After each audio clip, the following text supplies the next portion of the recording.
रामराम शेतकरी मित्रांनो, मी सध्या आलेला आहे सोनखेड पांढरे येथील प्रगतशील शेतकरी चांदू सूर्यवंशी यांच्या उसाच्या प्लॉटमध्ये की ज्यांनी सुरुवातीपासून तिरंगा जैविक कृषी केंद्रावरचे औषध वापरलेले आहेत.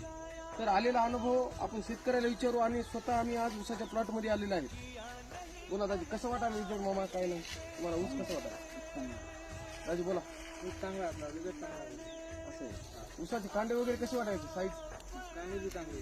ह्या उसाच्या प्लॉटला एकही कुठल्याच प्रकारचा रासायनिक खताचा वापर नाही किंवा बाहेरचं कुठलं केमिकलची ड्रिचिंग नाही, फवारणी नाही. है का शेतकरी? बघा, नमस्कार. सगळा प्लॉट दाखवायचा इकडे. इकडे दाखवायचं, उभा राहिलेला.